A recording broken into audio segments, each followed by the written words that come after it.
The door slams before you can scream. The air smells of sweat, gunpowder, and fear. Rough hands drag you forward. You stumble, knees scraping wood, heart clawing at your throat. Oh my God! The sound of boots on the floorboards becomes a rhythm you can't forget. You are no longer a name. You are a number, a comfort woman. Subscribe now, because what happens next will change how you see everything. The walls around you are thin. You hear sobs, muffled, broken, swallowed.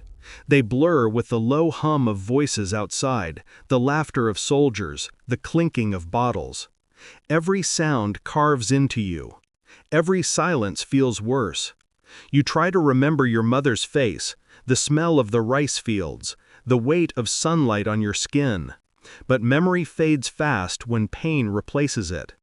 The officer's shadow fills the doorway, and the light behind him disappears. You stop breathing, waiting for the world to end. It doesn't. You survive the first night, though you don't understand how. The next morning, the same boots return. The same routine, the same smell of smoke and liquor. Your body becomes a place, not a person. You whisper your name over and over, as if saying it might anchor you. But soon, even that begins to fade. You look at the other girl's eyes hollow, lips cracked, and wonder if they remember theirs. Still alive, still watching. The days blur into each other. Sometimes you count them, marking scratches into the wooden floor. Other times you stop, afraid of knowing how long you've been here. There is no calendar, no seasons, no sky. Only orders barked in a language you can't understand, and the sound of footsteps that mean pain. You imagine running. You imagine drowning. You imagine vanishing into the dark. The imagination is the only thing they haven't taken. Not yet. Then, one day, you hear a new sound. Planes. Distant at first, then closer. The soldiers curse, scramble, shout. You press your ear to the wall and hear explosions. The ground shakes. You almost smile, though you don't know why. Maybe it's hope, or maybe it's madness. You whisper to the girl beside you, "Maybe they're coming for us." But she doesn't answer. She hasn't moved in hours. You realize she's cold, still alive, still watching. When the soldiers flee, they set fire to the building. Flames lick the walls, smoke curls through the cracks. You crawl, coughing, eyes stinging, lungs burning. Outside, chaos. People running, screaming, shooting. You drag yourself through the ash, every movement a battle. A man grabs your arm, shouting words you can't understand. You bite him and keep crawling. Your body doesn't feel like yours anymore. You're just movement, instinct, survival. Then, silence. When you wake, you are in a field. Your skin is covered in soot, your lips split. A farmer finds you, carries you to his home. His wife looks at you with pity and fear. You drink water, too fast, choking on it. They whisper about you when they think you can't hear. You know what they see. A girl who has been touched by war, by shame, by something they cannot wash away. You want to tell them you didn't choose this. You want to tell them you were taken. But the words won't come. They never do. Months pass. The war ends, or so they say. Soldiers go home. Cities rebuild. Flags change. But not for you. You are left with a body that trembles at every sound, and dreams that don't let you rest. You move to a village far away, start again. People call you quiet, strange. You let them. You carry your story like a wound beneath your clothes, hidden but never healed. At night, you hear the boots again, the door again, the breathing again. Years pass. The world forgets. Newspapers talk about peace, progress, alliances. No one talks about you. Not the governments, not the men who survived, not even the women who shared your cell. Silence becomes your shadow. You marry because that's what women do. You have children because that's what's expected. You smile when they look at you, but deep down, you're still there, in that room, waiting for the sound of footsteps. Still alive, still watching.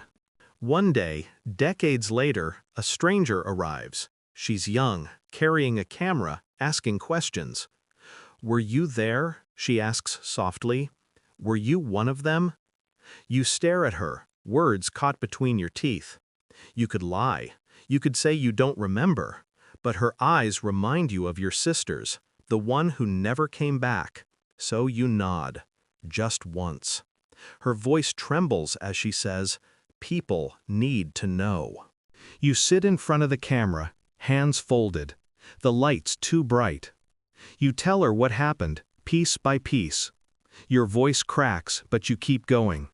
You talk about the room, the soldiers, the screams, about how you forgot your name, then learned it again, about how every night still feels like the first.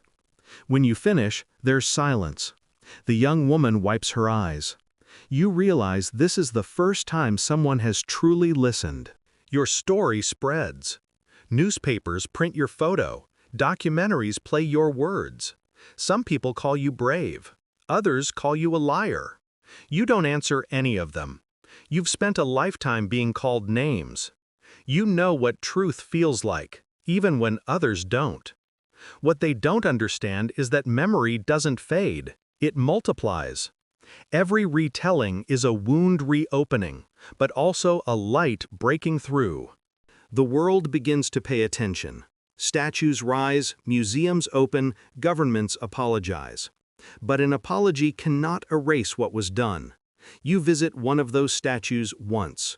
It's cold bronze, shaped like a young girl sitting on a chair, eyes staring forward, calm but unbroken. You touch its hand. It's smaller than yours. You whisper, "I remember you." The wind shifts, carrying the scent of old smoke and something sweet, like freedom. For the first time in years, you breathe without trembling. Still alive, still watching. Now, in your old age, the nights are quieter. But some memories never die. You dream of faces, of girls laughing before the soldiers came, of mothers calling their children home. You wake before dawn and sit by the window. The world outside is peaceful, but peace feels fragile, like a thin layer of glass over a storm.